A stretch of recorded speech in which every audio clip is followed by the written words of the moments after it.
എടി ഈ വീട്ടിൽ നമ്മൾ രണ്ടുപേരല്ലേ ഉള്ളൂ, പിന്നെ എന്തിനാണ് ഇപ്പോൾ ഒരു ജോലിക്കാരി? ഓ, അപ്പൊ നിങ്ങളുടെ അമ്മ പോയി കഴിഞ്ഞാൽ ഞാൻ ഈ വീട്ടിലെ പണി ഫുൾ ഒറ്റയ്ക്ക് ചെയ്യണം അല്ലേ? ഒറ്റയ്ക്ക് വേണ്ട, ഞാനും ഉണ്ടല്ലോ.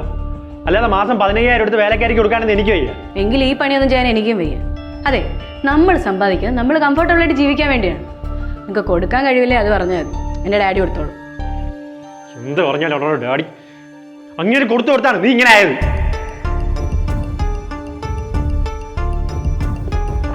ഡാഡി, ഇനി ഞാൻ ആ വീട്ടിൽ പോകണില്ല. അവിടെ ആർക്കെങ്കിലും സന്തോഷത്തോടെ ഇരിക്കുന്ന കാണുന്നതുകൂടി ഇഷ്ടമല്ല.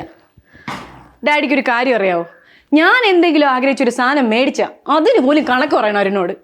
ഒന്നും വേണ്ട, എന്തെങ്കിലും ഒരു കാര്യം എഫേർട്ട് ഇട്ട് ചെയ്താലോ ഒന്ന് അപ്രീഷിയേറ്റ് ചെയ്തൂടെ? അതിന് ഒരു ചുമ്മാ കുറ്റം കണ്ടുപിടിച്ചോളൂ. മോളെ ഡി, അതിന് കല്യാണം കഴിഞ്ഞിട്ട് 6 മാസമല്ലേ ആയിട്ടുള്ളൂ. തമ്മിലൊന്ന് മനസ്സിലാക്കാൻ തന്നെ കുറച്ച് സമയം എടുക്കുമല്ലോ. അരുണ് നല്ല പയ്യനാണ്. ഇതൊക്കെ നിങ്ങൾ തമ്മിലിരുന്ന് സംസാരിച്ചാൽ തീരാവുന്ന പ്രശ്നമേ ഉള്ളൂ. എങ്കിൽ മമ്മി പോയി സംസാരിക്കേ. ഡാഡി, ഇനി എനിക്ക് അവനെ വേണ്ട. നമ്മുടെ ലോയറിനെ കണ്ടിട്ടെ ആ ഡിവോഴ്സ് പേപ്പർ മൂവ് ചെയ്തേക്ക്. എടി, ഇപ്പൊ ഡിവോഴ്സ് ചെയ്യാൻ വേണ്ടിയിട്ട് എന്ത് പ്രശ്നം ഉണ്ടായത്?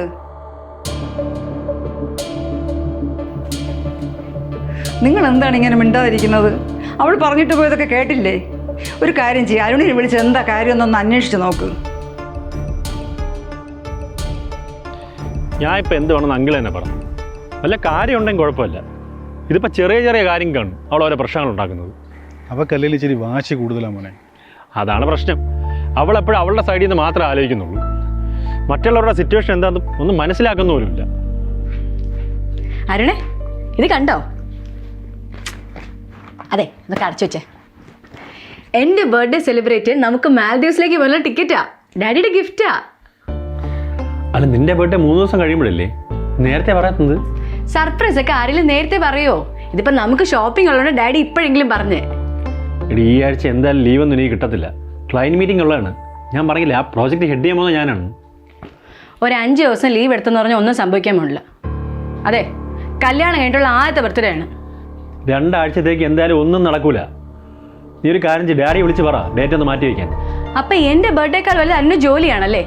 എന്റെ ഡാഡി ബർത്ത്ഡേ സ്പെഷ്യലാക്കാൻ എന്തൊക്കെ എഫേർട്ട് ഇടുന്നെന്ന് അറിയാവോ? ഇനി എന്തൊക്കെ സംഭവിച്ചാലും ഞാൻ ഒരു മാൽഡീവ്സിൽ പോയിരിക്കും. എടി, ഇതൊരു ഇമ്പോർട്ടൻറ്റ് പ്രോജക്റ്റ് ആണ്. അതിന് പോകാതെ നിന്നോട് ട്രിപ്പിന് വന്നാലേ എന്നെ ജോലി ചെയ്തപ്പം പോകും. നമ്മുടെ പേഴ്സണൽ ആവശ്യത്തിന് ലീവ് വരാത്ത കമ്പനിയിലെ ആരും ജോലി ചെയ്യണ്ട. ഞാൻ ആ ട്രിപ്പിന് വരാൻ വേണ്ടി ഒരു ദിവസം മുഴുവൻ അവൾ പട്ടിണി കിടന്നു. വീട്ടിൽ അത്രയും പ്രശ്നം ഉണ്ടാക്കി. ഇനി ഞാൻ കാരണം അവളുടെ ബർത്ത്ഡേ ഇല്ലാണ്ടാവണമെന്ന് വിചാരിച്ച് ഒരു നിവൃത്തി ഇല്ലാതെയാണ് ഞാൻ ആ ട്രിപ്പിന് പോയത്. അത് കാരണം തിരിച്ചു വന്നപ്പോൾ ഞാൻ ഹെഡ് ചെയ്യുന്ന പ്രോജക്റ്റിൽ നിന്ന് എന്നെ എടുത്ത് മാറ്റുകയും ചെയ്തു. മോനെ, ഞങ്ങൾ എല്ലാ വർഷവും അവളുടെ ബർത്ത്ഡേ ഭയങ്കര ഗ്രാൻഡായിട്ട് ആഘോഷിക്കുകയാണ് പതിവ്. അതുകൊണ്ട് തന്നെ ആ ദിവസം വളരെ സ്പെഷ്യൽ ആവണമെന്ന് അവൾക്ക് ഭയങ്കര നിർബന്ധമാണ്. അങ്ങനെ സ്പെഷ്യൽ ആവണമെന്ന് ആഗ്രഹിക്കുന്നതുകൊണ്ട് കുഴപ്പമൊന്നുമില്ല. പക്ഷെ നമ്മൾ ആഗ്രഹിക്കുന്ന എല്ലാ കാര്യവും നടക്കണമെന്നൊക്കെ നിർബന്ധം പിടിച്ചാലേ.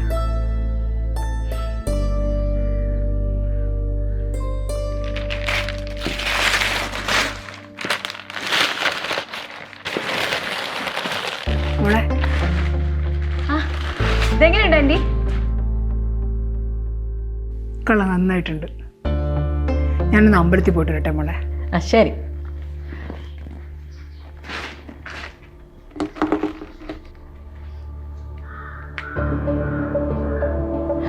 എങ്ങനെയുണ്ട്? ഇതിനെത്രയായി? ഞാൻ എത്ര ആർട്ട് ഗാലറി കയറി ഇറങ്ങിയെന്നറിയോ ഈ ഒരു പെയിന്റിങ് മേടിച്ചേ? അല്ല, അരുണ് തീരെ ആർട്ട് സെൻസ് ഇല്ലേ? എടി, കഴിഞ്ഞ ആഴ്ചയില്ലേ നീ ഈ ഇരിക്കുന്ന പെയിന്റിങ് മേടിച്ചത്? പിന്നെ ഇതും കൂടെ വാങ്ങേണ്ട കാര്യം എന്തോന്നായിരുന്നു? എന്തിനു വരുന്ന പൈസ കളയുന്നേ? അതിനത്ര പൈസയൊന്നും ആയില്ല, ജസ്റ്റ് 40,000. എടി, എനിക്കിവിടെ നോട്ട് അടിക്കുന്ന മെഷീനൊന്നുമില്ല. എൻ്റെ ശമ്പളത്തിൻ്റെ പകുതി ഇതുപോലത്തെ ഓരോ പെയിന്റിങ്ങൾ വാങ്ങിച്ച് തീർത്താലേ നമ്മുടെ വീട്ടിൽ എന്ത് ചെയ്യും? അല്ലെങ്കിൽ തന്നെ ഇതൊക്കെ വാങ്ങിക്കുന്നതിന് മുമ്പ് നിനക്ക് എൻ്റെ അടുത്തൊരു വാക്ക് ചോദിച്ചുകൂടായിരുന്നാ? എനിക്കിഷ്ടമുള്ളത് മേടിക്കാൻ ഞാൻ എന്തിനു ചോദിക്കണം? ഇതൊക്കെ മേടിച്ചത് ഈ വീട്ടിലത്തേക്കാ. എന്തെങ്കിലും ഒരു എഫേർട്ട് ഇട്ട് ഞാൻ ഓരോന്ന് മേടിച്ചോണ്ടിരുന്ന അപ്രീഷിയേറ്റ് ചെയ്യുന്നതിന് പകരം ഒരു കണക്കം കൊണ്ട് വന്നോളൂ. അങ്ങനെ നിന്റെ ഇഷ്ടത്തിന് ഓരോ തോന്നിയാസത്തിന് വാങ്ങിക്കാനാണെങ്കിൽ നീ സ്വന്തമായിട്ട് സമ്പാദിച്ച് വാങ്ങിക്കണം. എൻ്റെ പൈസയ്ക്ക് വാങ്ങിക്കുമ്പോഴേ ഞാൻ ചോദിക്കും.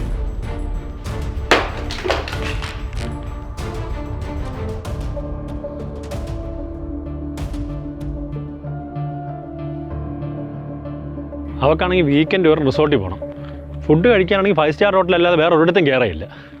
പിന്നെ ഈ മേക്കപ്പ് എന്നും ബ്യൂട്ടി പാർലറെന്നും പറഞ്ഞ് ചിലവാക്കുന്ന പൈസയ്ക്കാണെങ്കിൽ കയ്യും കണക്കില്ല. അങ്കിള് ബിസിനസ്സുകാരനായതുകൊണ്ട് ചിലപ്പോൾ അവൾ ആഗ്രഹിക്കുന്നതിനേക്കാളും മുമ്പ് ഇതൊക്കെ വാങ്ങിച്ചു കൊടുക്കാൻ പറ്റുമായിരിക്കും. എന്നെപ്പോലത്തെ ഒരു മാസ ശമ്പളക്കാരന് അതൊന്നും പറ്റൂല. അങ്കിളെ ചുരുക്കി പറഞ്ഞാൽ അവൾക്ക് ലൈഫ് മാക്സിമം എൻജോയ് ചെയ്യണം. പക്ഷെ അതിന് വേണ്ട വരുമാനം എവിടെ നിന്ന് വരുന്നു, എങ്ങനെ വരുന്നു, അതൊന്നും അവൾക്ക് അറിയേണ്ട കാര്യമില്ല. ഇനി വല്ല ജോലിക്കും പോകാൻ പറയുകയാണെങ്കിൽ ആരുടെയും കീഴിൽ വർക്ക് ചെയ്യാൻ വയ്യാന്ന് പറഞ്ഞുകൊണ്ട് അതിനവൾ പോകില്ല. വീട്ടിൽ എന്തെങ്കിലും ജോലി ചെയ്യാൻ പറഞ്ഞ് അതിനവൾക്ക് താല്പര്യമില്ല.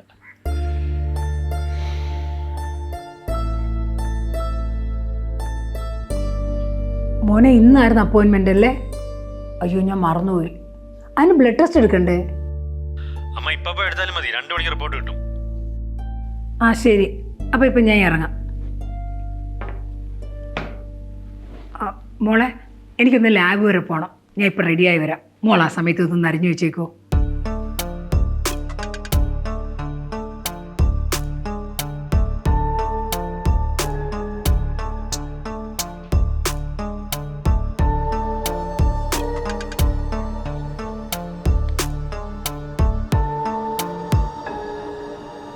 മോളെ ഇതൊന്നും അരിഞ്ഞില്ലല്ലോ മോളെ.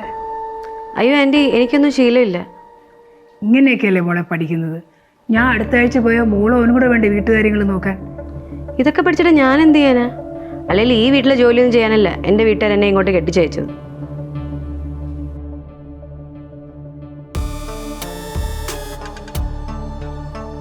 ഇപ്പോൾ വീട്ടിൽ അമ്മയുണ്ട്. അടുത്ത ആഴ്ച അവരങ്ങ് പോകും. ഫ്രൂട്ട്സും വെജിറ്റബിൾസും മേടിക്കുമല്ലോ. ഫ്രഷ് ജ്യൂസ് എനിക്ക് മസ്റ്റാണ് മോർണിംഗ് തന്നെ. ബ്രേക്ക്ഫാസ്റ്റുള്ള മെനു ഞാൻ പറയാം. ദേ ഇവിടെ ആയിട്ട് വാഷിംഗ് മെഷീൻ ഇരിപ്പുണ്ട്. അലക്കാനുള്ള ഡ്രസ്സ് എന്താണെന്ന് വെച്ചാൽ മേളിൽ നിന്ന് എടുത്ത് വന്ന് അലക്കിക്കണം. ഓക്കെ മോളെ ഇതാരാ? ഇതിവിടുത്തെ പുതിയ ജോലിക്കാരിയാണ്. പുതിയ ജോലിക്കാരി വെക്കുന്ന കാര്യം അരുണോട് ചോദിച്ചോ? എല്ലാ കാര്യത്തിനും പെർമിഷൻ ചോദിക്കണമെന്ന് എന്നെ കൊണ്ട് വയ്യ. അടുത്ത ആഴ്ച ആൻറ്റി എന്തെങ്കിലും വീട്ടിലേക്ക് പോവുമല്ലേ, അപ്പോൾ ഇവിടുത്തെ കാര്യങ്ങളൊക്കെ ഞാൻ നോക്കിക്കോളാം. മെല്ലോട്ടോ. ഈ ഒരു കാര്യം ചോദിച്ചാനാണ് അവൾ ഡിവോഴ്സ് വേണമെന്ന് നമ്മളിപ്പോൾ വീട്ടിൽ നിന്ന് ഇറങ്ങി പോയിരിക്കുന്നത്.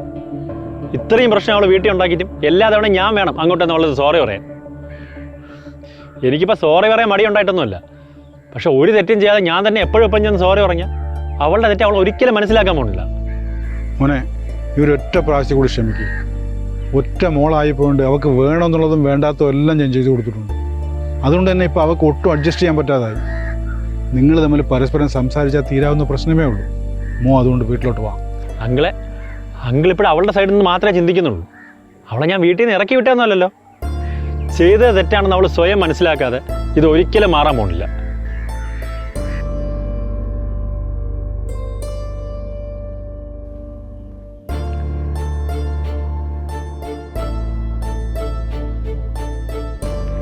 അരുണ് പറഞ്ഞത് എന്താണ് തെറ്റ്? നമ്മളെ മോൾ ഇങ്ങനെ ആവാൻ കാരണം നിങ്ങൾ മാത്രമാണ്. ഇപ്പോഴും നിങ്ങൾ അവളുടെ അടുത്ത് അങ്ങോട്ട് പോയി സോറി പറയണില്ല. അവൻ ഇവിടെ വന്ന് അവളെ കണ്ട് സംസാരിക്കണമെന്നല്ലേ? മോളെന്ന് പറഞ്ഞ് തലയെ കയറ്റി വെച്ച് പറയണതെല്ലാം അതുപോലെ അങ്ങ് ചെയ്തു കൊടുത്ത് അവളെ വഷളാക്കി കളഞ്ഞു നിങ്ങൾ. ഇന്നേ വരെ ഏതെങ്കിലും ഒരു കാര്യത്തിൽ നിങ്ങൾ അവളുടെ അടുത്ത് നോ എന്നൊരു വാക്ക് പറഞ്ഞിട്ടുണ്ടോ?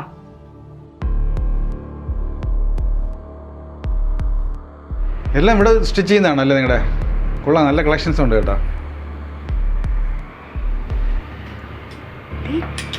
ഇത്ര ഡ്രസ്സ് അവൾക്ക് ഇഷ്ടമുള്ള എടുക്കട്ടെ, നിനക്കെന്താ? മോൾ വാങ്ങിച്ചോ.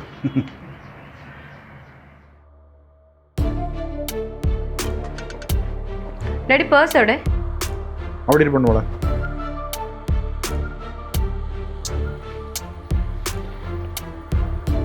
ഞാൻ കാർഡ് എടുത്തേ.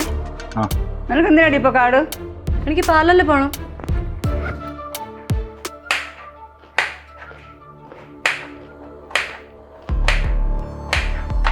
എന്താ പിന്നെ നീ തന്നെ കാര്യം? എനിക്കൊന്നും വയ്യ, തനിയെ ചെയ്താൽ മതി. നാളെ കെട്ടിച്ചിടുമ്പോഴേ അവിടെ ചെന്ന് ഇങ്ങനെ തന്നെ പറയണം. ഓ, പറഞ്ഞിട്ടതുകൊണ്ട് ഇതെല്ലാം പഠിച്ചിട്ടാണ് നീ വന്നതെന്ന്. അവൾ അതെല്ലാം പഠിച്ചോളും. ഇല്ലെങ്കിലേ അവളെ ഭർത്താവിനെ കൊണ്ട് ചെയ്യിപ്പിക്കും. അല്ലേ അവളെ കണ്ടു പഠിക്കും ഡാഡി. നിങ്ങൾ ഇനിയെങ്കിലും അവളുടെ അടുത്ത് നിന്ന് കാര്യങ്ങൾ പറഞ്ഞ് മനസ്സിലാക്കി കൊടുക്ക്. അരുണിനെ പോലത്തെ ഒരു പയ്യൻ്റെ കൂടെ പോലും അവൾക്ക് ജീവിക്കാൻ പറ്റില്ലെങ്കിൽ പിന്നെ അവൾ എങ്ങനെ ജീവിക്കാനാണ്?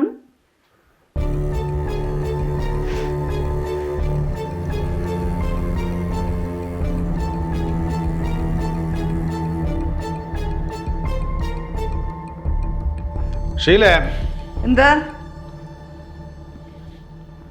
ഞാൻ ഒന്ന് പുറത്തിറങ്ങിയിട്ട് വരാം. ശരി, നേരത്തെ വരുമല്ലോ അല്ലേ? ഓ ഡാഡി പോലെ. ഡാഡി കാടിങ്ങതാ. എന്തിനാ? അത് അരുണായിട്ടുള്ള ദേഷ്യത്തിൽ ഫോൺ എടുത്തെറിഞ്ഞപ്പോൾ ഡിസ്പ്ലേ പൊട്ടി. അതുകൊണ്ട് പുതിയ ഫോൺ വാങ്ങണം. നീ മനഃപൂർവ്വം എടുത്തെറിഞ്ഞല്ലേ? എനിക്ക് വാങ്ങിച്ചു തരാനൊന്നും പറ്റില്ല. ഡാഡി ചുമ്മാ കളിക്കല്ലേ, കാടിങ്ങതാ. നീ ചോദിക്കുന്നതിന് മുമ്പ് ഓരോന്ന് വാങ്ങിച്ചു തരുന്ന പരിപാടിയെ ഞാനങ്ങ് നിർത്തി. ഇനി നിനക്ക് എന്തെങ്കിലും വേണമെങ്കിൽ സ്വന്തം പൈസയ്ക്ക് അങ്ങോട്ട് വാങ്ങിച്ചാൽ മതി.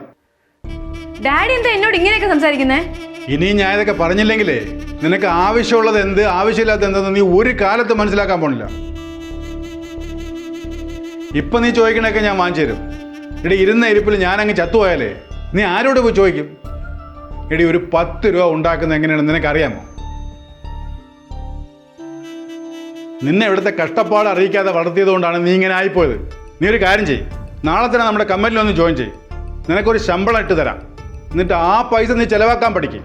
അപ്പം നിനക്ക് മനസ്സിലാവും അരുണും ഞാനും ഒക്കെ എത്ര കഷ്ടപ്പെട്ടിട്ടാണ് നീ ഓരോന്ന് ചോദിക്കുമ്പോഴൊക്കെ വാങ്ങിച്ചു വന്നുകൊണ്ടിരുന്നത്.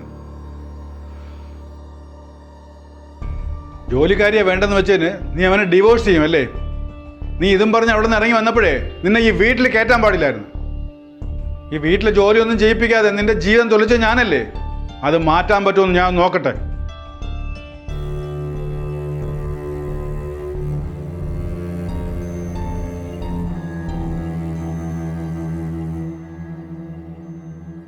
ഇത്രയും കാലം നിന്റെ ആഗ്രഹങ്ങൾക്ക് വേണ്ടി മാത്രമാണ് ഞാൻ ജീവിച്ചിട്ടുള്ളത്.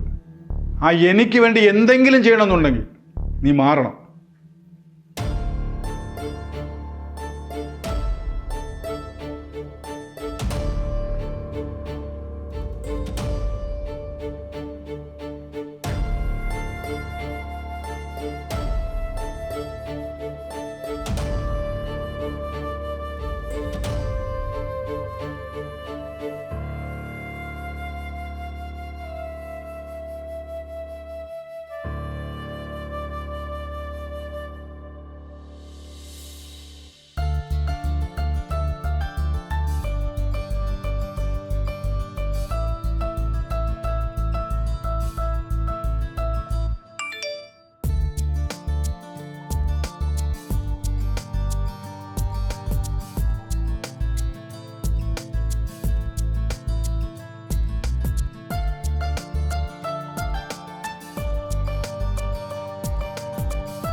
നമുക്ക് കിട്ടാതെ പോയതൊക്കെ മക്കൾക്ക് കൊടുക്കണം. അവരുടെ ജീവിതം ഏറ്റവും ബെസ്റ്റ് ആയിരിക്കണം എന്നൊക്കെ വിചാരിച്ച് കുട്ടികളെ ഓവറായിട്ട് പാമ്പർ ചെയ്ത് വളർത്തിയാൽ എന്ത് സംഭവിക്കും എന്നാണ് നമ്മൾ ഈ വീഡിയോയിൽ കാണുന്നത്. നമ്മുടെ മക്കള് റിയാലിറ്റിയും ബുദ്ധിമുട്ടുകളും അറിഞ്ഞ് തന്നെ വളരണം. അല്ലാതെ അവരെ കംഫർട്ടബിൾ ആക്കാൻ വേണ്ടി ചോദിക്കുന്നതിന് മുമ്പ് എല്ലാ കാര്യങ്ങളും മേടിച്ചു കൊടുക്കുക. അവർക്ക് ഇതിൻ്റെ ഒന്നും വില ഒരു കാലത്തും മനസ്സിലാവുമ്പോഴില്ല. ഭാവിയിൽ പാർട്ട്ണറിൻ്റെ അടുത്തും അവർ ഇത് തന്നെ എക്സ്പെക്ട് ചെയ്യും. ഇനി പാരൻസിനെ പോലെ തന്നെ പാർട്ട്ണറും ഇവരെ പാമ്പർ ചെയ്തില്ല എങ്കിൽ അവിടെ പ്രശ്നങ്ങൾ സ്റ്റാർട്ടാവും. കാരണം ഇവർക്കൊരു നോ കേൾക്കാനോ അല്ലെങ്കിൽ ഒരു റെസ്പോൺസിബിലിറ്റി ഏറ്റെടുത്ത് നടത്താനോ ഒന്നും പറ്റില്ല. നിങ്ങൾ പാരന്റിങ്ങിൽ വരുത്തുന്ന ഈ ഒരു മിസ്റ്റേക്ക് ഭാവിയിൽ കുട്ടികളുടെ മാരേജ് ലൈഫിനെ തന്നെ തകർക്കുമെന്ന സത്യം മനസ്സിലാക്കി ഇനിയെങ്കിലും അവരുടെ എല്ലാ വാശിക്കും നിങ്ങൾ കൂട്ടുനിൽക്കാതിരിക്കും. അവരെ കോംപ്രമൈസ് ചെയ്യാനും സോറി പറയാനും ശീലിപ്പിക്കുക. പൈസയുടെ വില മനസ്സിലാക്കി തന്നെ വളർത്തുക. എല്ലാവർക്കും ഒത്തിരി സന്തോഷം നേർന്നുകൊണ്ട് താങ്ക് യു. കുട്ടികൾ അനാവശ്യ കാര്യങ്ങൾക്കൊക്കെ വാശി പിടിക്കുമ്പോൾ അവരെ ഹാൻഡിൽ ചെയ്യാൻ നിങ്ങൾ ഫോളോ ചെയ്യുന്ന പാരന്റിങ് ടിപ്സ് താഴെ കമന്റ് ചെയ്യുക. കുട്ടികളോടുള്ള സ്നേഹക്കൂടുതലുമുണ്ട്. ഇനിയെങ്കിലും പാരൻസ് അവരെ ലാളിച്ച് വഷളാക്കാതിരിക്കും. തീർച്ചയായും ഈ വീഡിയോ മാക്സിമം ഷെയർ ചെയ്യുക. SK Talksന്റെ ഓരോ വീഡിയോസും മിസ് ചെയ്യാതെ കാണും. SK Talksന്റെ യൂട്യൂബ് ചാനൽ സബ്സ്ക്രൈബ് ചെയ്യുക. SK Talksന്റെ ഫേസ്ബുക്ക് പേജ് ഫോളോ ചെയ്യുക. നിങ്ങളും ഒരു ചേഞ്ച് മേക്കർ ആകാൻ ആഗ്രഹിക്കുന്നുണ്ടെങ്കിൽ SK Talksന്റെ ഒഫീഷ്യൽ വാട്സാപ്പ് നമ്പറിലേക്ക് മെസ്സേജ് അയയ്ക്കുക. Thank you. ഉയർന്ന നിലവാരമുള്ള നിലക്കടല എണ്ണ, മന്ത്ര ഗ്രൗണ്ട്നട്ട് ഓയിൽ, ഇതേ നൽകുന്ന